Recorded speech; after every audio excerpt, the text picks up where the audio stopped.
Nagaan Waaqayyoo hundumaa keessaniif haa baay'atu akkam jirtu dhaggeeffattoota YouTube channel Boonsaa Addisuu Gutee YouTube channel kanaaf haaraa yoo taatan subscribe gochuudhaan maatii keenyatti dabalamaa viidiyoowwan yeroo yerootti gadhiisnu dafanii akka isin qaqqabaniif mallattoo beelii banaa gochuu hin dagatina. Har'as oduuwwan bara dhumaa akka dammaqnuuf yeroowwan bara dhumaatti ta'an keessaa wantoota sodaachisoo biyya addunyaa hundumaa irra ta'aa jiranii fi biyya keenya ta'aa jiran walitti qabnee isiniif dhiyeessina.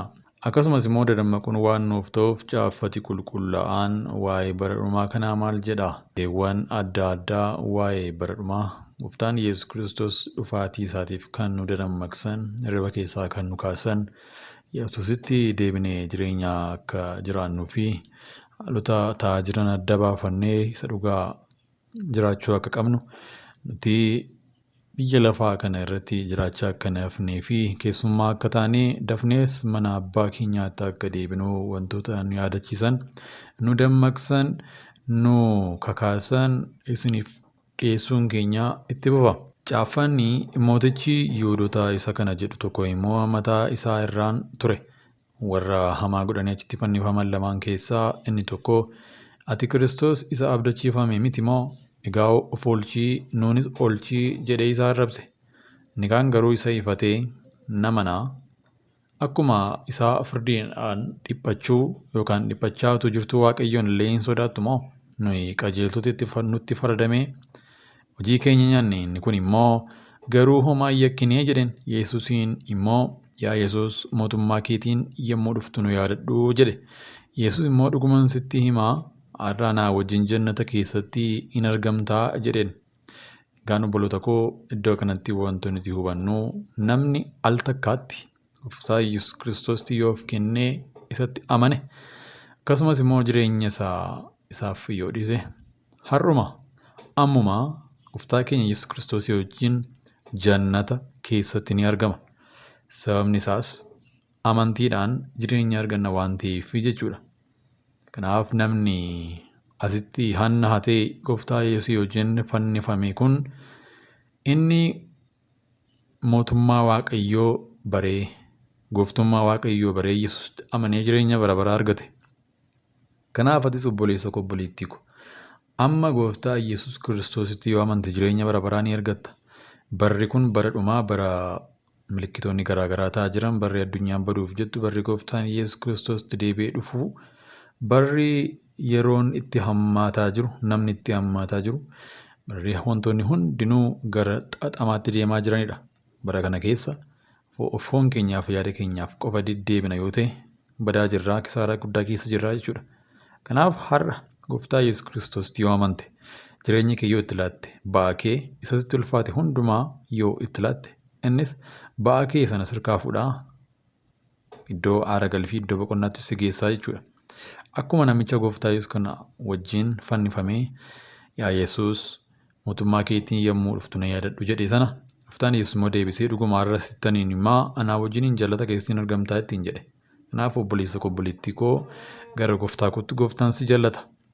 Egaan odeeffannoo keenya har'aatti yommuu dabarru Sirbituun beekamaan addunyaa Reemaa jedhamu kan mootummaa Seexanaatiif hojjetu akkasumas waldaan kiristaanaa akka isheen gubattu akka isheen baddu irratti kan hojjechaa jiru gara biyya keenyaa yookaan Itiyophiyaa dhufuudhaan konsertii guddaa tokko qopheessaa akka jiru odeeffannoo arganne. Mucaan Reemaa jedhamu kun waldaa kiristaanaa keessaa akka guddate dandeettii addaa akka qabu akkasumas immoo waldaa dhiisee aaree akka ba'ee fi amma immoo diina waldaa kiristaanaa ta'ee akka jiru beekamaa jira. Mucaan daa'imummaatti lubbuu isaa doolaara miiliyoonotaan lakkaa'amutti gurguree Finfinneetti konsertii sirbaa guddaa qopheessaa jira. Mootummaanis sirbitoota hafuura bukaayummaan dhaloota faalan jabeessee simachuutti dhufee jira. Maqaan maatiin isaa baasaniif Rahimaa jedhama. Hiikni isaas beekumsa mul'ataa hafuura qulqulluu biraa dhufu akka jechuuti. Erga inni lubbuu wareegee fi maqaa bineensichi baaseef ammoo Reemaa jedhama. Reemaan maqaa waaqa tolfamaa warra Hindii kan qabeenya bareedina humna laattuu jedhamee itti amanamuti. Kan dhalate Naayijeeriyaatti yoo ta'u abbaa, haadhaa fi obboleessaa waliin jiraataa ture.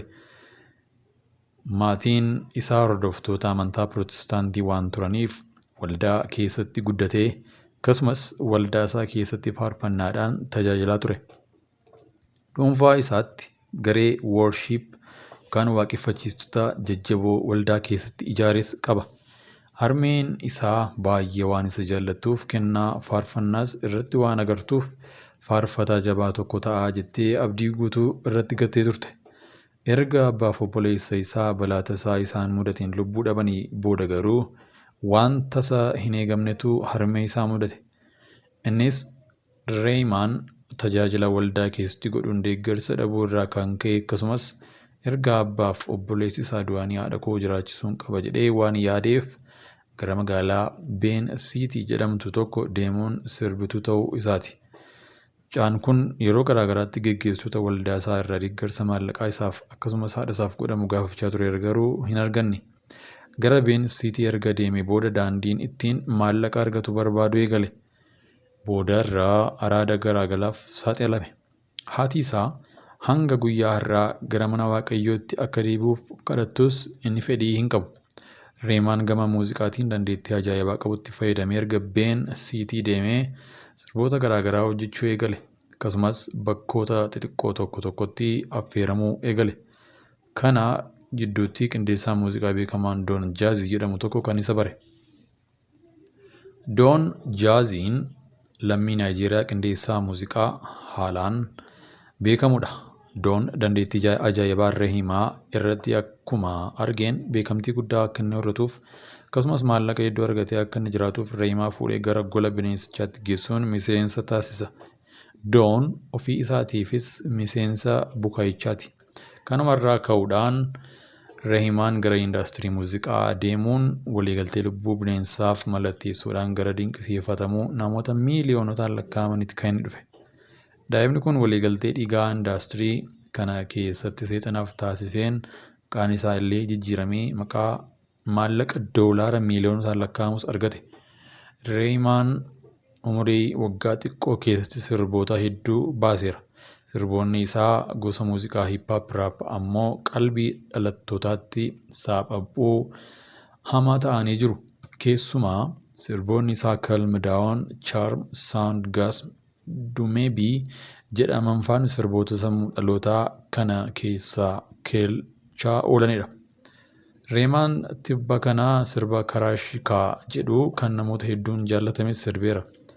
Maqaa kanaa namoonni hedduun miidiyaa hawaasummaa irratti utuu fayyadamanii ni arga. Garuu hiika isaa beekuu laata? Jechi tokko bareedeef yookaan jecha addaa ta'eef fayyadamuu utoo hin taane hiika isaa beekuutu nurra jiraata. Karaashikaa jechuun dubartii hamtuu yookaan xurooftuu seexana biraa ergamtee jechuudha. Akkasuma dhiyeenyumaa Reemaan albamii sirbaa mata duree isaa Reeve and Rose jedhu baaseera. Haguuggii yookaan kavariin albama isaa kana irratti fakkii waldaa kiristaanaa fannoo gadi gara galfamee gubataa jirutti kan fakkeeffamu tokko ta'eera.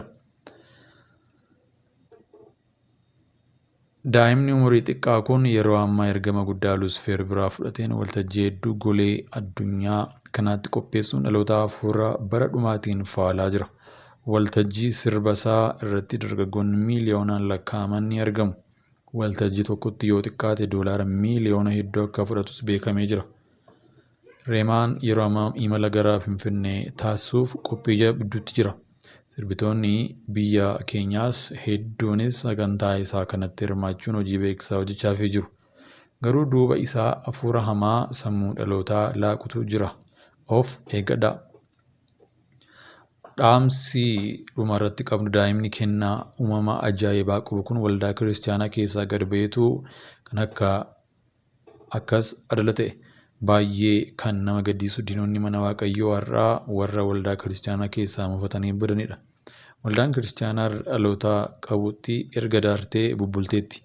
Geggeessitoota garaa isaanii guutachuu qofaaf waltajjii irraa garmaamaa ijoollee mul'ata qaban waldaa keessaa cabsanii gad ari'aa oolantuu bakka hundumaa guute. Har'a tajaajiltoonni ija qaban waldaa keessaa kan dhiyeessaniif rakkoo geggeessitoota ofittooti. Duuka buutota bilchinaa dubbii waaqayyoo hin qabne hudhaattis kutuunis kennaa geggeessitoota ofiin hagarree akkanaati.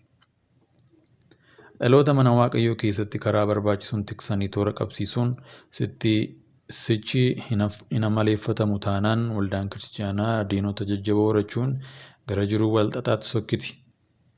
Kun ammoo dhiibbaa keessaaf alaa hordofsiisa. Kanaaf amantoonni waldaa kiristaanaa keessa jiran keessatti gochaa geggeessitoota ofiin agarree hordofuun dura akka